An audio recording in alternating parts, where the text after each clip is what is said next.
Yo and hello everybody, Mike here, baseball collector. Happy Thursday to you. We are finishing up the week and I got a nice little stack of slabs here that finally I'm starting to be able to find cards that are cheap again.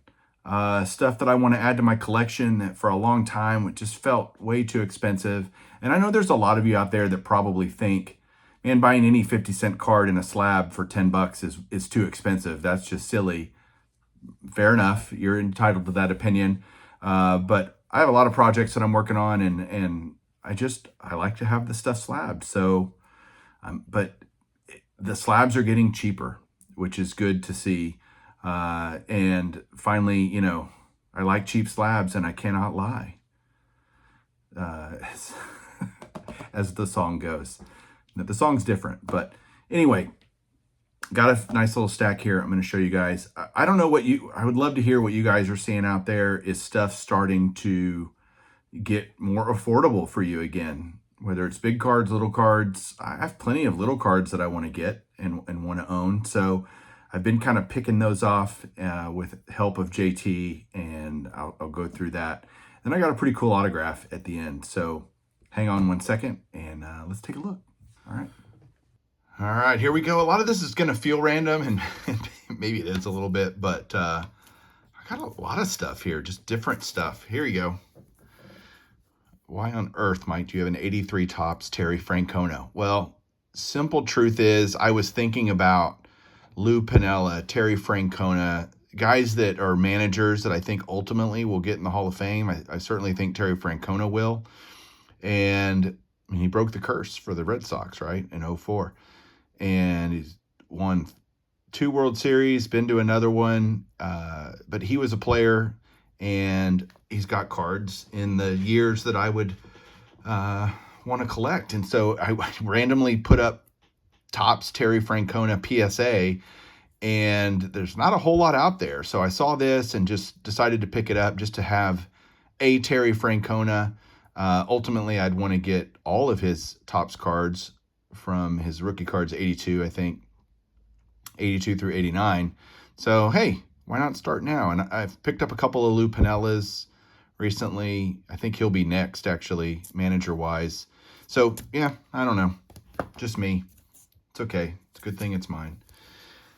1981 Topps Ted Simmons, PSA 6. I'm looking at it. I'm like, I don't really get that, but okay. PSA 6, fine. $10 slab, fine. This is the next to last Hall of Famer that I need for 81 Topps. And the truth with a card like this is there's just not many of them slabbed out there. And so you kind of have to take what you can get. And I saw this. It was a buy it now for $10. I instantly bought it. I didn't even hesitate. Looked at it. Yep, done. Because I've been looking for, ever since he got in the Hall of Fame, for this card and several other Ted Simmons cards, but this one in particular because I'm so close to finishing the 81 Topps run, and I love this year for a lot of reasons, which is why I'm going to show you the next cards, the next few. The next stack is a bunch of stuff that I got from JT. He was at a card show and called me, hey, do you need this? Do you need this? And usually he just looks on my set registry, but he had forgotten, he had lost my username and password or wasn't saved in his phone or whatever. So it's like, yep, nope, yep. And then he got back. He had bought a bunch of stuff because he was finally finding cheap stuff, $10 slabs and everything. And I bought even more from him when he got home. This was one of them. 81 Fleer, just like 81 Topps, 81 Donruss. My first year of collecting. These cards they just speak to me. They just have a special place in my heart. And I remember vividly buying 81 Fleer and 81 Donruss and 81 Topps packs as a kid and just being so excited. And George Brett was good then. And so pulling guys like this, I've got a couple more to show. But having this in my collection, it doesn't fit anything other than nostalgia. That's it. And George Brett's pretty good. Hall of Famer. I got another 81 Fleer here. Carl Yastrzemski. And it's an 8, which is just fine. Absolutely love it. God, I remember these. And, I have the whole set, but it's fun to have them in a slab. This card was always awesome. The 81 Fleer, second year Ricky Henderson in a mint 9. Such a cool card.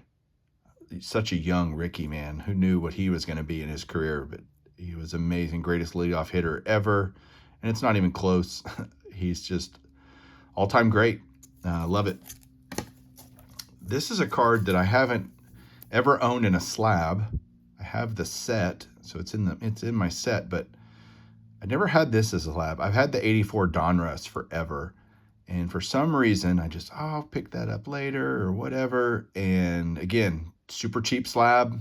It's only an 8, which is still a near mint to mint card, which is what I think everyone should expect to pull out of a pack. Should not expect to pull a mint card, especially back in 84. Near mint to mint's pretty good. I will take that all day. And just one of those great cards. Do I think Mattingly will be a Hall of Famer someday? Maybe. I wouldn't be mad if he got in. And so pick that up. Always wanted to own that. This does fit a collection. 84 Donruss, Tony Gwynn. Another one of those, just a classic set. Love 84 Donruss. And the Tony Gwynn, I just didn't have this. I'm doing the whole Hall of Famer run for 84 Donruss, 89 Upper Deck, beyond just the Topps cards for all those years. But this is just a card I've always loved. And it's a second year Gwynn. Again, so young looking. Then I got a little run here of Nolan Ryan stuff. So I'm doing the basic set registry for Nolan Ryan, which is beyond just Topps. It's Fleer, Donruss, Leaf, Upper Deck, etc. And so JT found these at a show, again, all, $10 or so, maybe even less actually.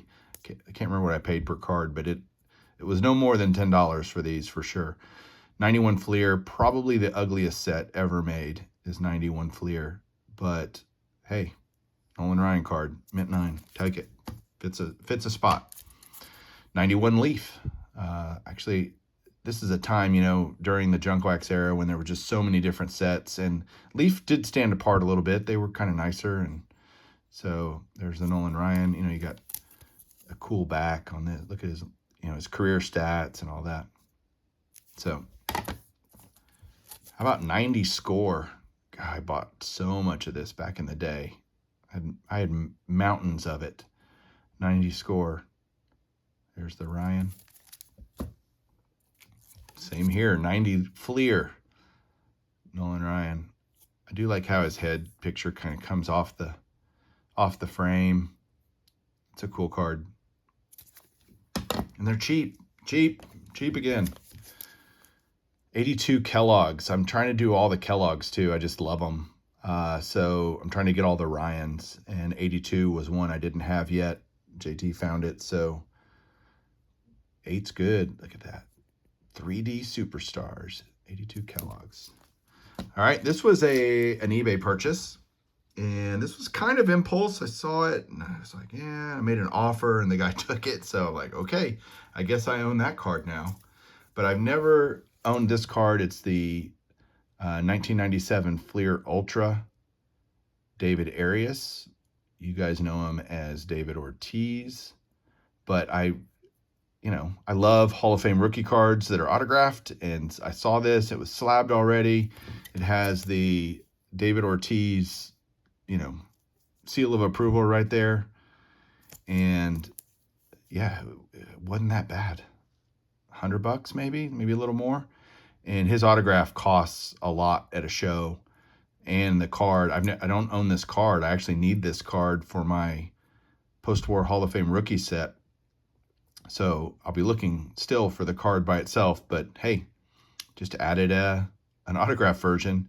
And I really didn't expect the guy to take my offer, but he did. So that's okay. I have this great card now. So that is it for today, guys. Let me know what you think down below. And let me know what you're thinking about prices. Are you getting better deals?